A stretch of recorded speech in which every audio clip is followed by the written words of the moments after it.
Hello friend, नमस्ते, राधे राधे। कैसे हैं आप सब? उम्मीद करती हूँ आप सब बहुत अच्छे होंगे। आप सबकी दुआ से मैं भी ठीक हूँ। मैं वंदना स्वागत करती हूँ आप सभी का अपने एक और नई वीडियो। ये देखो फ्रेंड, मेरे लिए ढेर सारा काम आ गया है। ये सारे कपड़े एक ही ग्राहक के हैं।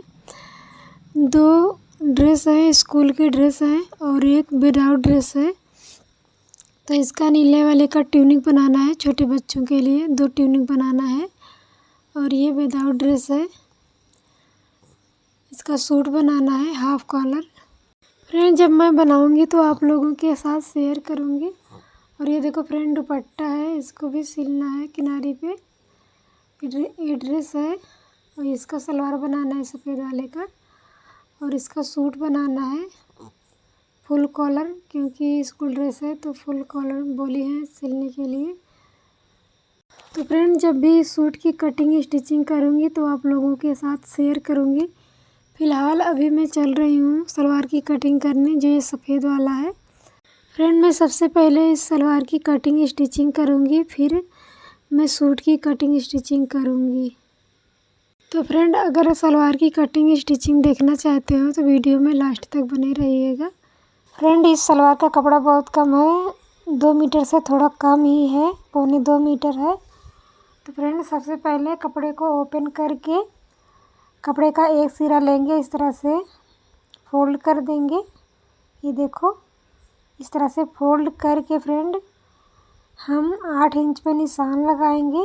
फ्रेंड, हम 8 इंच पे निशान लगा रहे हैं क्योंकि हमें 6 इंच बेल्ट तैयार चाहिए। 1.5 इंच ऊपर नेफे के लिए फोल्ड हो जाएगा और नीचे हाफ इंच सिलाई मार्जिन में चला जाएगा, इसलिए मैं 8 इंच पे निशान लगा रही हूँ। तो हमारा तैयार बेल्ट 6 इंच बचेगा। इस तरह से हमें निशान को लगा देना 8 इंच पर।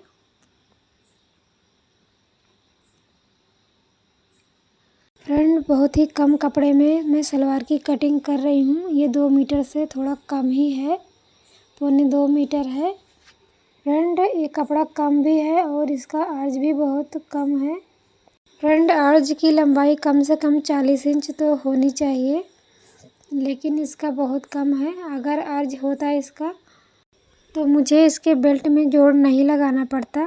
फ्रेंड, इसका अर्ज बहुत कम है तो इसके बेल्ट में जोड़ लगाना पड़ेगा। फ्रेंड, बेल्ट की चौड़ाई, नॉर्मल चौड़ाई कम से कम 18 इंच तो होनी चाहिए, लेकिन इसका बहुत कम है, इसलिए मुझे इसमें जोड़ लगाना पड़ेगा। अभी थोड़ा कपड़ा बचेगा तो मैं इसमें जोड़ लगा दूँगी बेल्ट में। देखो फ्रेंड, इसको मैं नाप को दिखा रही हूँ कितना कम है। फ्रेंड, बेल्ट की कटिंग हो गई है। अब मैं चल रही हूँ इसकी कली की कटिंग करने। देखो फ्रेंड, कपड़े को इस तरह से फोल्ड कर लेना है। जो किनारी वाला है उसको एक साइड रखना है और जो खुला वाला भाग है उसको एक साइड रखना है। इस तरह से फोल्ड करके हम अच्छे से रख लेंगे। और जो कपड़ा एक्स्ट्रा है, घटा बढ़ी है, उसको हम सीधा कर लेंगे कटिंग करके। इस तरह से कटिंग करके सीधा कर देंगे। अब इसको हम इस तरह से उठाएंगे, इसको फोल्ड कर देंगे। ये हमारा फोल्ड हो गया, 4 फोल्ड हो गया और चारों किनारे एक तरफ हो गए फ्रेंड। और बंद भाग अपनी तरफ रखना है। अच्छे से इसको बिछा लेना है, कहीं सिकुड़ा वगैरह ना हो। फ्रेंड, कपड़े को अच्छे से रखना है और जो भी एक्स्ट्रा कपड़ा है, घटा बढ़ी है, उसको कटिंग करके निकाल देना है। नहीं तो सलवार भी घटा बढ़ी हो जाता है, बड़ा छोटा हो जाता है मोरी। फ्रेंड, इसको मैंने कटिंग कर दिया अच्छे से। अब मैं नापूंगी जितना भी आपकी सलवार की लंबाई है उसमें से 6 इंच माइनस करके आप निशान लगा दीजिए। तो मैंने इसका 38 इंची है लंबाई सलवार की, तो मैंने 32.5 इंच पे निशान लगाया है, क्योंकि हाफ इंच सिलाई मार्जिन में चला जाएगा। देखो, इस तरह से 6 इंच पर माइनस करके 32.5 इंच पे निशान लगाया है। और नीचे इतना फ्रेंड 2 इंच छोड़ दिया है मोहरी फोल्ड करने के लिए। मैं अलग से मोहरी नहीं लगाऊंगी, इसी में फोल्ड कर दूंगी। यहाँ पे निशान लगा दे रही हूँ। अब पटरी से इस निशान को सीधा करूँगी फ्रेंड, इस तरह से।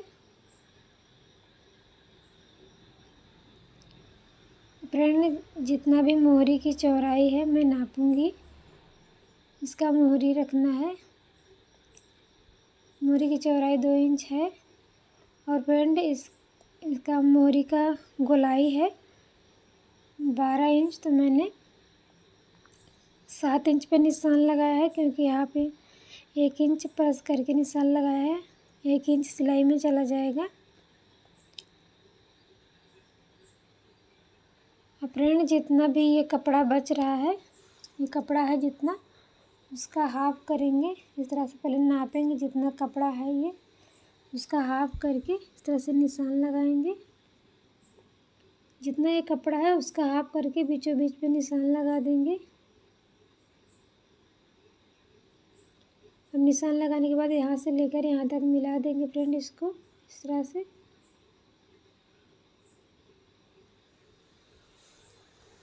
फ्रेंड सलवार की कटिंग करना बहुत ही आसान है। इसमें कम घेरा बना था फ्रेंड, क्योंकि ये 2 मीटर से कम था, लेकिन फिर भी मैंने इसमें ढेर सारा घेर बनाने की कोशिश की है। मुझसे जितना भी हो पाया है मैं उसी तरीके से कटिंग करके इसमें घेर बनाने की कोशिश की हूँ।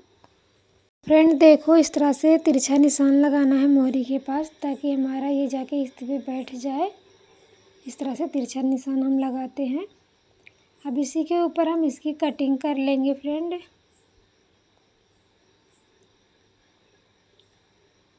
इस तरह से अगर तिरछा लगाते हैं निशान, तो जाके जो हमारा घेरा होता है उसी पे बैठ जाता है, नहीं तो कम पड़ने लगता है। अगर हम इसे सीधा काटते हैं तो कम पड़ने लगता है। तो फ्रेंड इसी के ऊपर, निशान के ऊपर हमें इस तरह से कटिंग कर देना है। ये देखो फ्रेंड, मैंने कटिंग कर दी है। अब ये जो हमारा कली है यहाँ पे आके जुड़ जाएगा इस तरह से। और आगे की साइड कली में हम आसन का निशान लगाएंगे। अब इसी कली में हम आसन का निशान लगाएंगे। फ्रेंड आसन का निशान हम 8 इंच रखेंगे। फ्रेंड 1 इंच सिलाई में चला जाएगा, तो हमारा बचेगा 7 इंच। 7 और 6 होगा 13, तो 13 इंच हमारा आसन रहेगा फ्रेंड। इस तरह से मैंने 8 इंच पे निशान लगा दिया है, और इसी के ऊपर हम कटिंग कर लेंगे इसकी। तो फ्रेंड इसी तरह से मैं आसन की कटिंग करती हूँ। इसका तैयार आसन रहेगा 12.5 इंच, 13 इंच, 14 इंच तक रख सकते हैं फ्रेंड, लेकिन ये इसका 12 इंच, 12.5 इंच ठीक रहेगा फ्रेंड। फ्रेंड जो जैसा रहता है उसी के अनुसार मैं आसन की कटिंग करती हूँ। फ्रेंड यहाँ पे देखो बंद है, तो इसको मैं ओपन कर लूँगी। अब चारों कली अलग अलग हो गई। अब यहाँ पे किस तरह से जॉइंट करना है मैं वही दिखा रही थी आप लोगों को। यहाँ पे देखो कली यहाँ पे जुड़ेगी, चारों पार्ट में चारों कली जुड़ेगी इस तरह से। और नीचे वो जो फोल्ड किए हैं उतना फोल्ड हो जाएगा हमारा मोहरी में। और ऊपर की तरह हमारा बेल्ट रहेगा, ये देखो बेल्ट है। और फ्रेंड जो कपड़ा थोड़ा सा बचा था आसन के पास से, उसको मैं बेल्ट में जॉइंट कर दूंगी और हमारा बेल्ट तैयार हो जाएगा। मिलते हैं अगले वीडियो में, तब तक के लिए बाय बाय दोस्तों।